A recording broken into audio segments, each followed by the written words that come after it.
Hello and welcome to another episode of the Modern Adventurer podcast. Coming up, the winds just raged. A couple of days it was like 45 knots, going off 50 knots, super strong winds. And every day I had to try and get out and try and ski in these conditions because I had, miles to make. I only had a certain amount of food in my sled behind me. So the first, 9 days of this trip were absolute hell.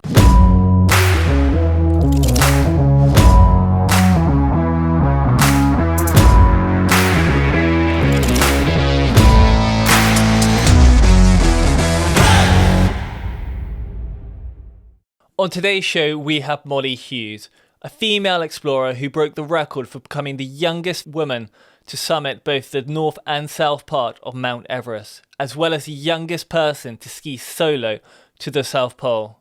On today's podcast, we talk about the highs and lows of those expeditions and some of the amazing moments she's had along the way. I am delighted to introduce Mollie Hughes to the show. Hey, thanks for having me.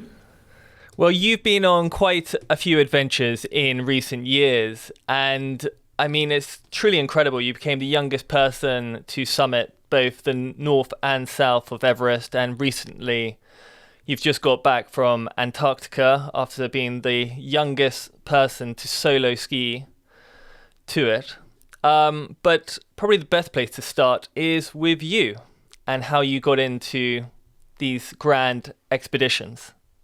Yeah, always good to start at the beginning. So I grew up in Devon. I live up in Edinburgh now, but I grew up on the south coast of Devon, a little place called Torbay, probably as far from any mountains as you can get in the UK. So I didn't climb any mountains until I was 17. And when I was 17, my school organised one of those expeditions where you go off around the world. And we went to East Africa, went to Kenya, and did lots of charity work, and then at the end of the trip had the chance to climb Mount Kenya. And that was my first proper mountain that I climbed, my first kind of taste of a bit of high altitude, and I absolutely loved it. And I think I did okay on it. I did pretty well, and like getting to the top of that mountain, I knew I was hooked. I knew that climbing mountains was something I was probably going to do for the rest of my life. So then after that, I kind of kept going to school, went to uni, and each kind of term I would save up as much money as I could. With random part-time jobs. I did everything from like selling ice cream on the beach in Torbay to a lifeguard at the local swimming pool. And I would save up anything I could, and then in the summer go off on a different expedition with some friends around the world and climb as much as I could. So yeah, I guess that's kind of the beginning of it. So when you say you were sort of climbing with friends before these sort of big ones, what were you sort of climbing? Was it Mont Blanc, or was it up in sort of around sort of Kyrgyzstan or somewhere in the Himalayas? So, usually kind of big expeditions. And I think my first the thing that drove me at the beginning was like a love for travel and a love for seeing the world and just kind of opening my eyes. Where I came from in Devon is a pretty small town. So that first trip to Kenya definitely opened my eyes. And then I wanted to see more and more. So the year after that, we went on an expedition to India, to the Himalayas there, and did a bit of climbing and all sorts of other things. The year after that, I think I was maybe 19 the year after that, and we did a quick trip at the beginning of the summer to Morocco and climbed in the Atlas Mountains. And then later on in the summer, we went off to the Andes in South America, Ecuador, and did some climbing there. The year after that, I think we went back to East Africa, did Kilimanjaro, back to the Alps, to Nepal quite a few times. So yeah, just as much as I possibly could. To see the world, but also to incorporate a bit of climbing into those trips. God, wow. And so when did you have the idea to climb Mount Everest? Yeah, so Everest came up when I was in my last year at uni, and it'd never been on my radar before. Like as I said, I wasn't like seriously going after mountaineering or climbing. I just did it as part of these trips because I loved it, and I loved getting high in mountains. It was amazing. But Everest came up because I was studying sports psychology at university, and I had to write my dissertation, which I'm sure you know is a massive project, 10,000 words of writing. And I wasn't particularly academic. I am pretty dyslexic. So the idea of like sitting down and writing 10,000 words was terrifying. So I kind of like racking my brain of something really interesting I could write about to make sure I actually sat down and wrote this project. And I kind of thought, what's one of the biggest like psychological challenges in mountaineering, because I wanted to focus on mountaineering because I've been doing so much of it recently. And obviously Mount Everest springs to mind because it's the highest mountain in the world. It's the most famous mountain in the world. And for this project, I interviewed 7 guys who'd all summited. I could only find men at the time, unfortunately, but I found 7 men around the UK. And I went and met them all and interviewed them and asked them kind of about their motivations for doing it, their kind of ability to control fear and anxiety on the mountain, the kind of psychological pressure that they all faced when they're sat down at base camp looking up at that huge mountain. Just kind of talking to these guys and hearing their stories of walking through the Western Coombe or along the northeast ridge of Mount Everest just totally inspired me. And I knew probably the first time I started writing about it, I didn't want to just write about it. I wanted to see these places with my own eyes. And if I was lucky enough, get to the top. And so in terms of the psychology of climbing Mount Everest, what do you think one of the biggest psychological barriers to climbing Mount Everest is? Good question. And there's tons. Like the guys that I interviewed all successfully summited over a period of about 10 years. But they all had really different psychological journeys on the mountains, different motivations for going there. And I think a strong motive for doing it is one of the most important things. There were 2 guys I interviewed who were doing it for a friend that they'd lost, and it was always their friend's ambition to summit Mount Everest, but he unfortunately died, so they did it in his honour, and that seemed like such a strong motivator for them to keep putting one foot in front of the other. A couple of the other guys just did it as friends in like a friendship group, and it sounds like they had a super fun expedition just with people they knew really well, and they just enjoyed the whole kind of journey on the north side. And that sounded like a really great way to do it as well, doing it with friends and just kind of enjoying it, not focusing too much on the summit. So yeah, everyone had really different motives for being there. One of the challenges, or one of the biggest challenges, I think is definitely the pressure that climbers face on Everest.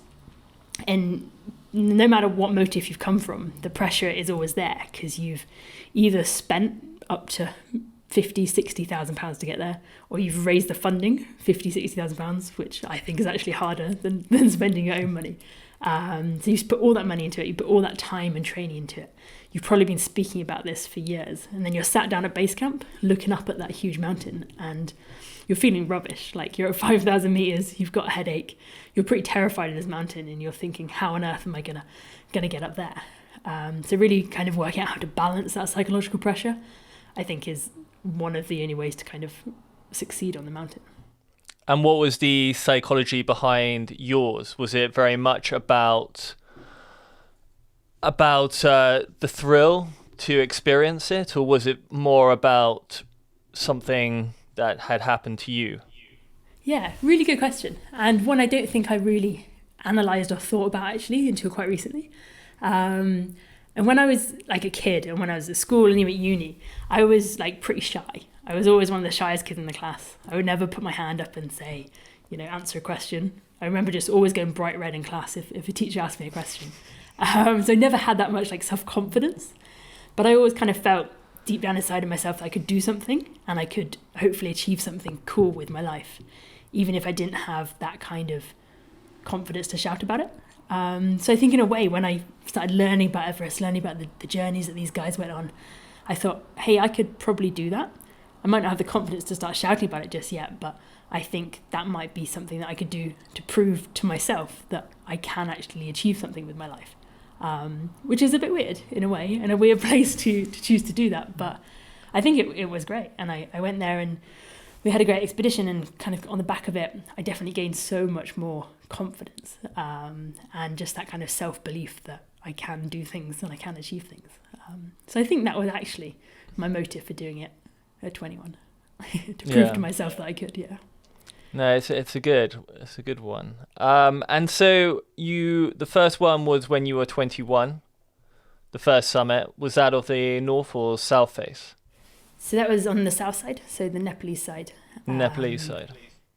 And how did the north and south really sort of compare? Because we've had a few people on, from Geordie Stewart to Lucy Rivers Buckley, and they've both summited different sides. How did you find the sort of difference between them both? Really different. really different. And I feel pretty lucky that I've had a chance to do both the north and the south. The thing, it's hard to compare it too much because obviously I was very different when I went the first time, when I was 21 on the south side to when I was 26 on the north side. When I was 26, I was a much better mountaineer. Felt much older, much more sensible, much more experienced on the north side. And I think that's probably why I love the north side way more than the south side. The south side, I was there in 2012, and it was a very busy season. It was the first year you saw all those queues on the Hillary Step and people getting into trouble because of the overcrowding, mainly due to a small weather window. But it just meant the mountain, the day I was up there, was horrifically busy. And we had an amazing expedition on the south side. It's an incredible place, like going through the Khumbu Icefall and the Western Coombe and scaling the Lhotse Face is absolutely amazing. But yeah, the busyness of it was dangerous, absolutely. Whereas comparatively the north side feels so much more remote. It probably had about a third of the climbers on it. So when I summited on the south side, I think about 150 to 200 summited the same day. When I summited on the north side, we think there were probably around 25 to 30 people spread out over a whole day, which made such a huge difference. The north side felt remote. It felt like proper mountaineering in a way, which I know is stupid to say on Mount Everest, but it felt, it was cool. And I had a very small team on the north side, and we just had a lot of fun. So yeah, I think fun and less busy was good. And with the reason to go back again and summit, was that the motivation of the record, or was that motivation just to try the north side? Yeah, I think it was a few reasons. Like, I had spent such a long time preparing to get to Everest the first time and interviewing all these guys and learning about it. And half of them had done it from the south side and half from the north side. So after I did the south side, I kind of always had this feeling that I'd only really seen half of the mountain and only experienced half of it. But I spent my life talking about it, and I felt like I needed to go and see and experience the other side. And that was definitely one of the motivators. Also, the north side is like steeped in history. It's where the first British teams were going in like the 1920s, and I wanted to see Tibet and experience it. But then I guess the south side, I did suffer a lot, every day, every minute of every day probably. And the summit night was so tricky with all the people and just like my first time above 8,000 meters. So I suffered a lot, and I got myself to the top and down just about. So I think I wanted to go back and really experience it as an slightly older person, as a more competent mountaineer. And just with that experience, I wanted to actually enjoy Everest and see if it was everything I'd kind of built up in my head. And the north side definitely did that. We had an amazing couple of months on the north side. Yeah, it's got such a rich history behind it that I'm not surprised you wanted to go back. And so that was 2017, and then you had the drive to go to Antarctica. What was behind that motivation, or was it simply by sort of pushing yourself a little bit further each time? So after Everest, I got home, and it always takes a good 12 months after a big expedition to even start to think about what's next, because the suffering is still so fresh. So after about 12 months, you kind of forget the pain a little bit and just remember the good things. And I started to get a little bit obsessed with Antarctica, probably around that time. I used to live with a guy, I had a housemate who worked with the British Antarctic Survey. And he spent a couple of field seasons down there, and he'd come back in the spring with amazing photos and stories and videos of Antarctica. And that's kind of when my eyes started opening up to this continent. And I feel like once I get a place or a mountain or something under my skin is all I can really think about. And I know that I want to go there and just experience it. It's never really about these records or achieving anything. It's just about wanting to travel to these places and see them with your own eyes. Like, you can read about them, you can hear about them, but it's not until you're actually there that you can fully experience a particular environment.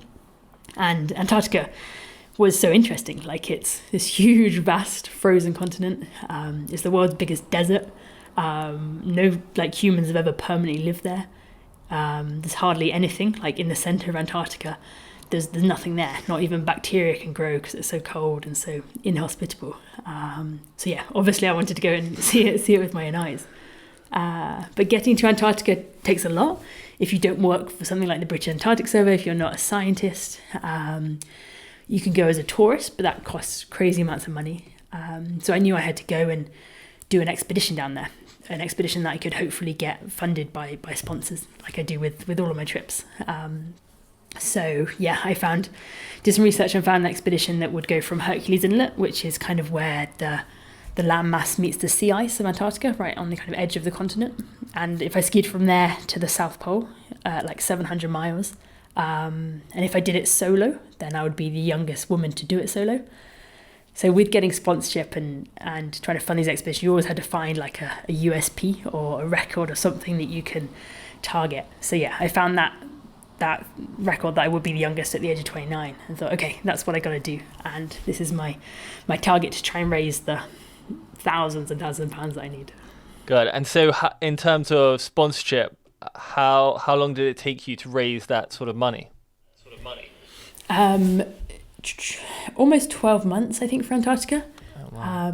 It's always incredibly hard. Yep. And I kind of thought it would start to get a bit easier because I've started to get a track record of, being successful on these trips, but it didn't. It was unbelievably hard. But yeah, in the end, I managed to secure it all by about 6 weeks before I was going to leave. Oh, wow, God. Which was good, because Everest the first time was 4 weeks before, so a little bit better. So 6 weeks before, sign the dotted line, the contract, and you're like, oh my God, amazing. Right. Literally, yeah. And so going from Edinburgh or at the time to Antarctica, it's quite a mission in terms of you have to fly to Chile or New Zealand, and then fly from Chile to... So you fly from Punta Arenas in Chile to a big camp called Union Glacier, because the majority of the kind of expedition Antarctica are run by an American company called Antarctic Logistics, and they have a big camp called Union Glacier on the kind of close to the kind of edge of Antarctica. An amazing camp. Like, people go there who are going to do trips like I'm going to do. People go there if they're going to go and climb Mount Vincent, or if they're going to go to visit like the penguin colonies on the coast. So it's like a hub of all sorts of random people from around the world, all there to do different trips and different expeditions. So yeah, a really cool place to start a big expedition like that. Oh, God. And so what was the feeling like when you sort of arrived and you were sort of prepping, you'd got your sledge, and you knew that you were about to spend 2 months in complete isolation?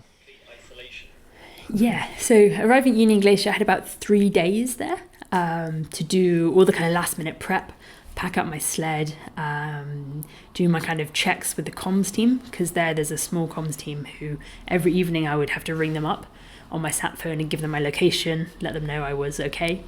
So do all the checks with them, meet the doctors that are at the camp, go through my first aid kit, get to know them, so if I've got any problems I can ring them up and have a chat. So doing all that kind of last minute prep. Also getting used to the cold a little bit, getting used to the 24-hour daylight, which was really cool. And yeah, just doing all the last minute checks over those 3 days. And then suddenly it was time to fly to Hercules Inlet, which is just like a short half-hour or so flight from Union Glacier. And then getting dropped at Hercules Inlet, that was kind of the start of the trip. And I was, finally alone in Antarctica. And so you're sort of taking off. You had 2 months. What were the sort of amazing moments from that trip? Many amazing moments. Maybe I'll talk about the hardest moments first, because it started really badly. Okay, let's start with the terrible moments. Okay, the good stuff happened later. Well, I guess like the first 2 hours were quite good. I began out. Okay, yeah. 2 hours out of 2 months. Yeah. So the plane flew off, left me there. I began along the sea ice of Hercules Inlet, which is flat. The sled that I was pulling behind me with all my gear in it was moving really well, because it's flat, really hard packed. After about 2 hours, I kind of got to the edge of the inlet and started on the incline. And actually, most people don't really realise, but if you do a trip like this to the South Pole, you're basically going uphill the whole way. because you start close to sea level, and then the South Pole is at like 2,800 and something meters above sea level. So it's pretty much uphill the whole way. And as I hit that incline, that first incline, the winds really picked up and they were kind of flowing downhill towards me.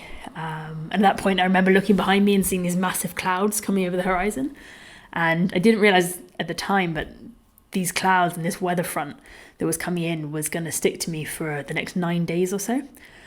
And I experienced the worst weather I've ever experienced in my life. The following morning, my first proper morning, I woke up and my whole tent was just shaking violently in the wind. I looked out and it was a complete whiteout. So I don't know if you've been in a whiteout before, but it's basically when the cloud comes in to your basically less than a metre of visibility, and left looks the same as right and up looks the same as down. And it's so kind of disorientating. And that whiteout just stuck on me for 8 days straight. So for 8 days, it didn't let up at all. The winds just raged. A couple of days, it was like 45 knots, going on 50 knots, super strong winds. And every day I had to try and get out and try and ski in these conditions because I had, miles to make. I only had a certain amount of food in my sled behind me. So the first, 9 days of this trip were absolute hell. It really kind of hit me straight away. Antarctica wasn't letting me in at all. And just trying to get through those first 9 days was a struggle. I was hardly making any progress.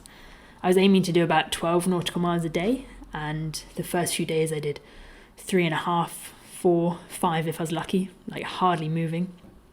Uphill, deep snow, it was horrific. Not until day 9 did the whiteout finally clear. And when it did finally clear, and I could finally see more than a metre in front of me, I just cried. I just cried so much. Just like all of that emotion from 9 days just came off, and I cried hysterically to nobody in Antarctica. We had Jenny Wordsworth on the show in episode 19, who I think was down there at a similar time. And she sort of said that she always made sure never to open the tent before she was dressed. That's a good technique, absolutely. Did you follow that? Did I follow that? Yeah, I probably did. But the thing is, you can, when it's really windy and horrible, you can hear it. You wake up in the night when it's you know raging. What's coming. Yeah, exactly. But no, that is a good tip, because if you were to look out, you maybe wouldn't want to get out of your sleeping bag in some of that weather. So once the sort of relief of that 9-day storm had passed, you were probably opened up into this sort of vast white expanse. Yeah, totally. It must have been amazing. Yeah, so the first thing I saw when I came out of the whiteout were these 3 mountains called the Three Sails Mountains. And luckily that was actually the point I was navigating towards for the last 9 days or so. So it was good to know I was in the right place. But I think when it first started to kind of open up, I couldn't tell what it was. I think maybe my vision had gone a bit weird because I hadn't seen anything for 9 days. But it just looked like these 3 big grey things, and it was hard to tell the distance, how far away they were from me. And at first I thought it was like a massive plane, just hovering in the sky. I think I was probably going a bit crazy at the time. But as the cloud cleared more and more, I realised it was these 3 beautiful mountains. And that was such a relief to see. And then kind of on from there, I guess I quite quickly realised that there's not really much in Antarctica. It's basically just white as far as you can see in every direction. After those mountains, there were another small range around about my halfway point. Then after that, there's just nothing. So there's literally such a lack of visual stimulation. So there's nothing to see apart from white. Sensory stimulation, there's nothing to smell or taste or experience down there. So you're so sensory deprived on an expedition in Antarctica. Especially if you're doing it solo, there's also no one to talk to apart from yourself. I was about to say, and then another, along with all that, you're alone with your own thoughts. I mean, that is quite something. Yeah, it's a weird experience. And I think the beginning was such a struggle for me. It was unbelievably hard. And then when the sun finally came out, I started making slightly better decisions. And that was the point that I decided to get a resupply. So at the halfway point, I called in to get 10 more days of food dropped there, because at my time I was about 7 days behind schedule. And I kind of worked out that I would have to do 16 nautical miles a day for the next 35 days to get to the South Pole with the food that I had. And I realized that wasn't the kind of expedition I wanted to run down there. I didn't want to be, like, I didn't go there to break any kind of speed or time records. I went there because I wanted to see and experience Antarctica. And if I was rushing like that, just to get this kind of record of being unsupported, I knew that totally wasn't what I was there for. I didn't want to risk injury. I wanted to go and enjoy it. So after I called in this resupply, I relaxed a lot more into the expedition. I knew I'd have plenty of food, plenty of fuel to get me to the end, and I could just totally do it within my own time, under my own steam. And that's when things totally started to improve. And with that, I think I found some sort of headspace, because I would literally ski for like an hour and a half, stop for a 10-minute break, ski for an hour and a half. And during that kind of hour and a half, my main aim would literally be to lose my head. I wanted my head just to disappear away from this like white world into memories or into future plans, future ambitions. And it was amazing how much my head and my brain kind of opened up when there was no other stimulation around me. There was one day where for about an hour or so, I kind of relived this like school sports day from when I was like 7 years old. And it was all these memories that I didn't even know were in my head, but I kind of remembered it in every like tiny, minute detail, from like the morning in the classroom to like the egg and spoon race at the end of the day. Like I remembered every tiny detail. And it was amazing to find out that those kind of memories were still in my head, even though I didn't know they were. So I think, yeah, that lack of sensory stimulation and anything down there did do some amazing things to accessing different parts of my brain and my memory. I think you've just given me flashbacks to my 7-year-old sports day as well. Yeah. Egg and spoon race as well? Yeah, the sort of 70-meter dash. Yep. On the field. Little oak tree in the corner. Yeah, good thing to think about when you're skiing along in Antarctica, I think. Yeah, because when you do these solo expeditions, I find it's a very sort of therapeutic, and it's sort of like a form of meditation. Because your day-to-day life is you get up and you are walking, and that's all you do. And so you have a lot of time to think, unless you have like a podcast or some music in your ears. But you have so much time with your thoughts. And so you get these sort of flashbacks all the time. Yeah, I always absolutely. find. Unbelievable amount of headspace down there. Yeah. And I think you kind of appreciate stuff a little bit more as well. Because I remember one day, like, Antarctica is a really windy place. Like, almost every day it was horrifically windy. And there's always like a headwind as well coming at you. But there were a couple of days where the wind just died off completely. And when it does that in Antarctica, and when you're alone, the silence is incredible. Like, I don't think there's silence like that anywhere else in the world, probably. And I remember one day, because you don't really hear it until you stop, because as you're skiing along, your skis are scraping, your kit is rustling, your sled's making noise. But I remember one day I was probably about 5 days from the pole, and I remember just stopping and sitting on my sled for a break, and there was zero wind whatsoever. It was reasonably warm because the sun was shining down on me, and I just sat on my sled. And every other day I've been so regimented with my 10-minute breaks, but on this day I just kind of melted away into the silence, and the silence was so deafening and so kind of all-encompassing, and I was probably sat on my sled for like half an hour before I realised I should definitely start skiing towards the pole. So yeah, those kind of amazing parts of Antarctica I think will stay with me for a long time. And what was the finish like? How did you feel when you finally got to the little ball at the South Pole? Amazing, yeah. So I stopped the night before, about 5 miles from the South Pole. For a few reasons, I didn't want to, because if I'd kept going that night, I would have had like a 18-mile day, and I could have done it, but I really wanted to arrive at the South Pole fresh and to remember it, because I've read so many stories and accounts of people that push really hard for the last bit and then they don't really remember getting to the pole and it's all a big rush. But I was like, no, this is what I've been skiing towards for the last 58 days, I'm going to enjoy this. So I stopped just 5 miles before, had a nice like final night by myself, which was kind of some kind of therapeutic thing, I think, to ending the expedition. And then the next morning I woke up really early because I was pretty excited to get into the pole and see other people. So I skied the last kind of 5 nautical miles Took about 3 hours or so, really pleasant ski. I came into camp. It was really early in the morning because I left really early. So it was like 8 in the morning. And I skied into camp, and unfortunately everyone was still in bed. So I skied in, expecting some like fireworks or something. Everyone was still sleeping. But I managed to wake them up. And there were a few people I knew there. Jenny was there. Another female skier called Anya from Germany, who's amazing. So she just arrived the day before me. And then Devon, the camp manager, who had helped with all my prep for the expedition. So it was great to see them, get my first kind of hugs in a couple of months. And then from the camp, I skied down to the little ball, the actual South Pole. It was quite emotional, because you've focused on that point for so long in the trip, and then you've finally done it, and you're there.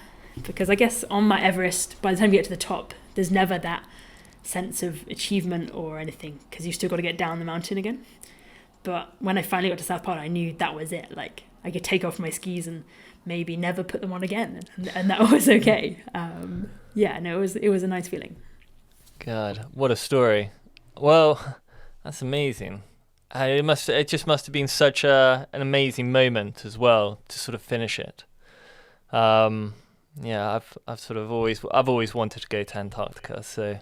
Yeah. Oh, you should. It's an incredible place. Like, it's hard to describe because it's so vast and white. Well, that's kind of it, actually. It's vast and white. I know. It's funny, sort of, when you describe it, everyone listening must be just like, why? I mean, if it's just a vast desert of whiteness, how does that appeal to you? But I don't know. There's some draw to Antarctica, I always find, and unfortunately, it's becoming harder and harder. But it just sounds like an amazing place to go. It's different to anywhere else, really. Just the scale of it. It kind of almost feels like you're on another planet. And maybe it's partly due to like the 24-hour light, or there just not being anyone there. But knowing that there's no one around you for such a long way, and there's just nothing there, and you're so, independent. And it's amazing. Amazing that you can survive and work in those conditions and make things happen and get to the pole. Yeah. It's a cool place. You should go. Well, one day. We need to get out of this pandemic first. Yeah, good point. Well, Mollie, there's a part of the show where we ask the same 5 questions to each guest. With the first being, on your trips, what is the one gadget or item that you always bring with you? Good question. And probably have to say something like an iPod. And not even just my phone, because in Antarctica I have my phone, but Spotify stops working after like 30 days without the internet. So I took a really old school iPod and filled it with all 7 Harry Potter books and loads of 90s classics, which got me through Antarctica. That is exactly the same story of my run across Kenya. I went Harry Potter. I went with Spotify. Spotify stopped working in Kenya, and then because they don't have a deal with them at the time, and then I had to listen to Harry Potter for the entire month. Why do you say had to? It's an honour. Well, I don't know. Like, when I run, I like to run to music, but then I was suddenly running to Harry Potter and listening to Stephen Fry as you're running. He's very slow, and so you end up almost going to a walking pace listening to him because you can't really concentrate. Yeah, I know what you mean. Maybe that's why it took me so long to get to the South Pole. Yeah, it took me quite a long time as well. We can blame Stephen Fry then. Good idea. What is your favourite adventure or travel book? Good question.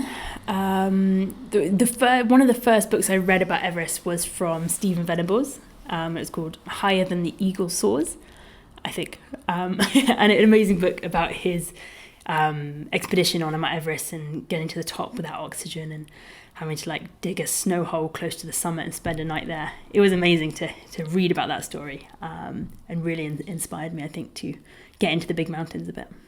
Oh, nice. Why are adventures important to you? Good question. These are tricky. I think they're an amazing way to grow and become more resilient and become the people you think you are. Like, you challenge yourself in the outdoors, and that's the only really place I've ever grown and achieved things. So yeah, I think they're important for everyone, just to push yourself and work out who you actually are. Yeah, I would agree with that. What about your favorite quote?